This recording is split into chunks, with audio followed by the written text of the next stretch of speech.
Assalamu alaikum and hello to my non-Muslim viewers. Today I'm going to be making a very quick video refuting the Satanic Verses story. Now, even before I begin, I need to explain why I'm doing this again, why I'm refuting this argument again.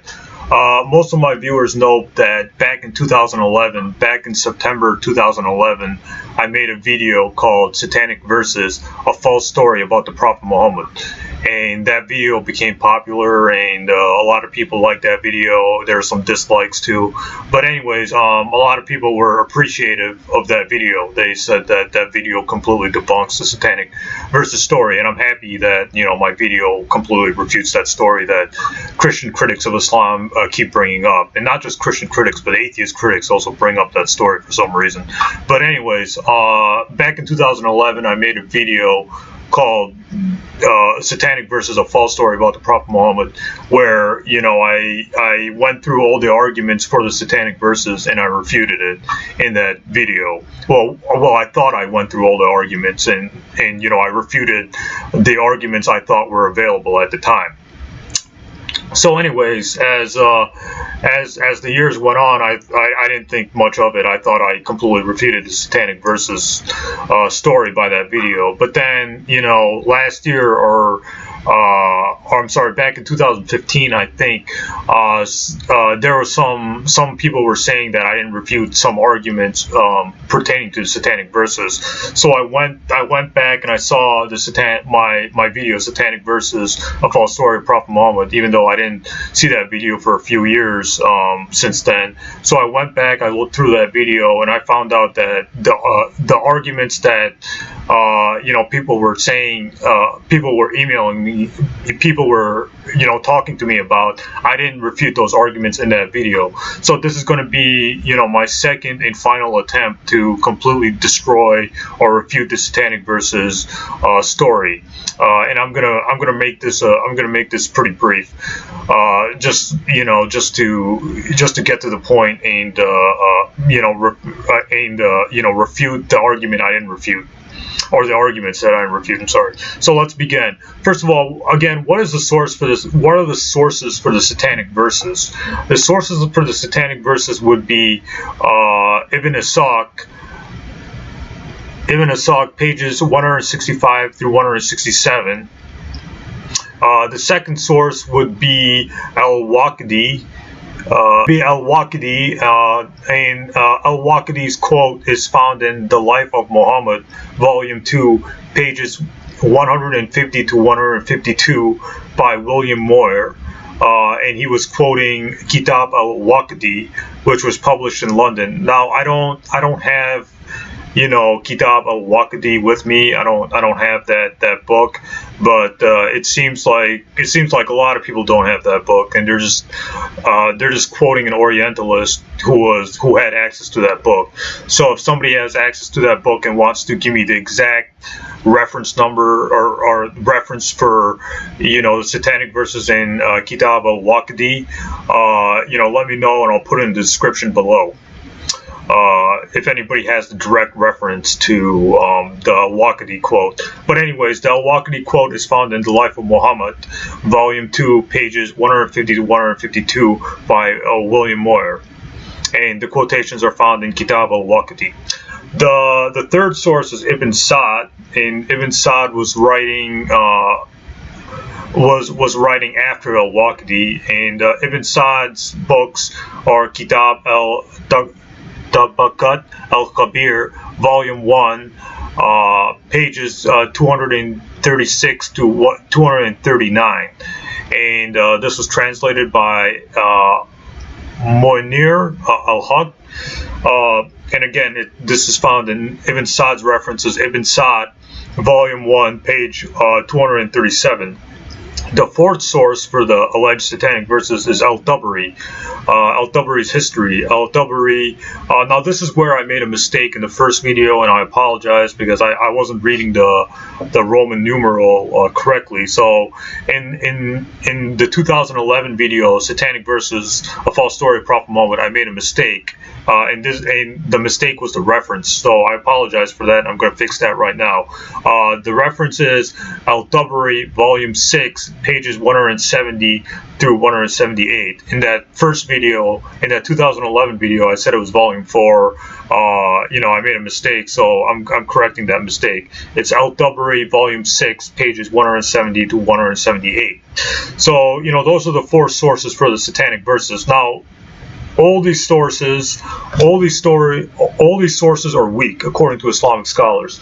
Ibn Ishaq has been condemned by great Islamic scholars such as Imam Malik and Imam Ahmad ibn Hanbal for being careless in compiling his information. And other hadith scholars like Bukhari and Al-Nisa said that Ibn Ishaq is not strong when it came to narrating, hadith or stories or something like that, or things like that. So Ibn Ishaq is not reliable to begin with.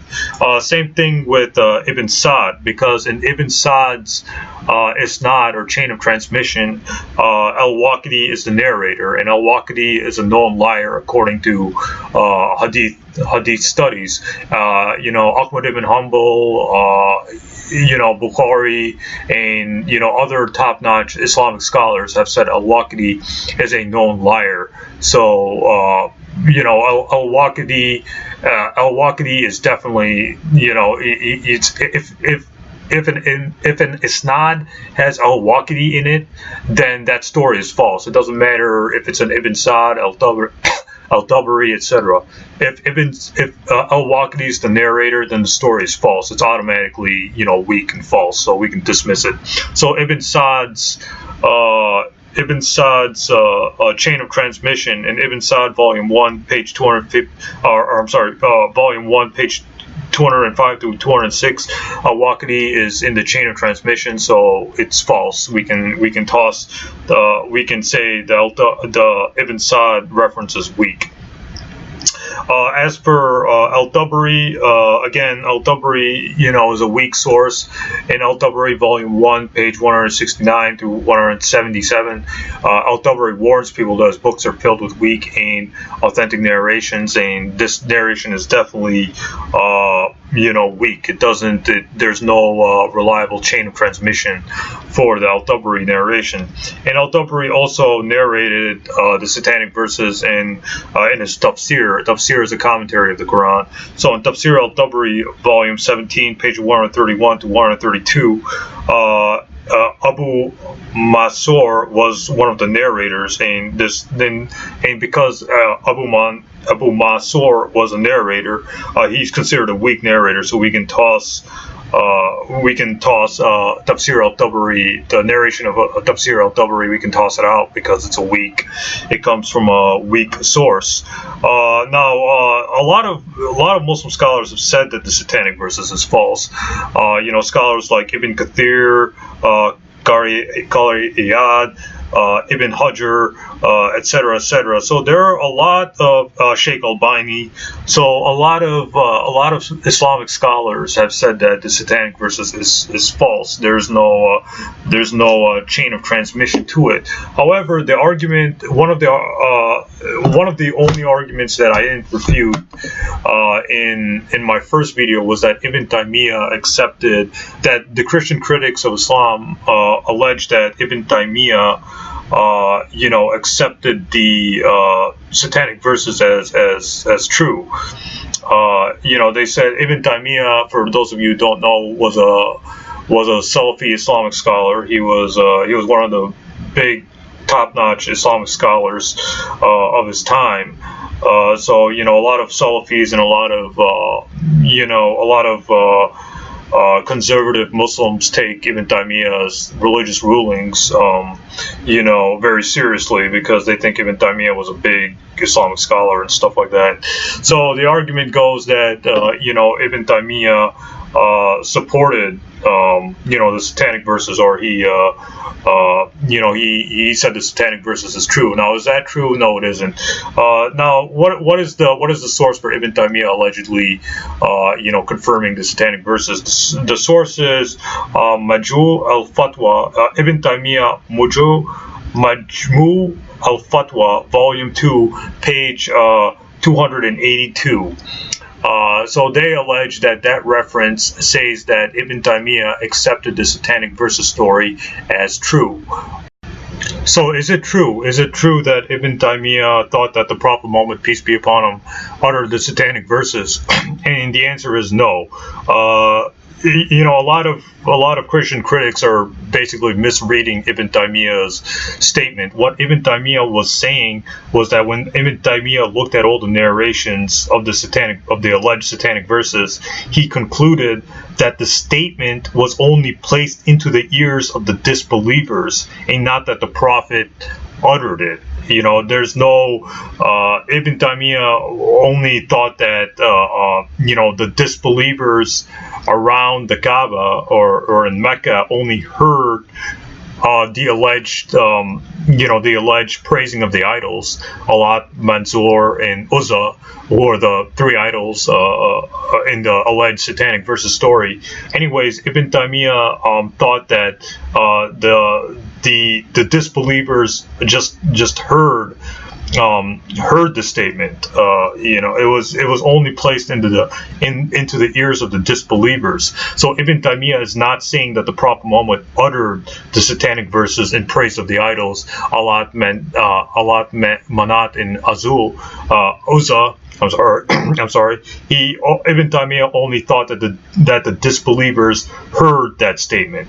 Ibn Taymiyyah is not saying that the Prophet Muhammad uttered the statement. Ibn Taymiyyah is not saying that Prophet Muhammad said, you know, repeated what Satan allegedly said to him. No, what Ibn Taymiyyah is saying is that Satan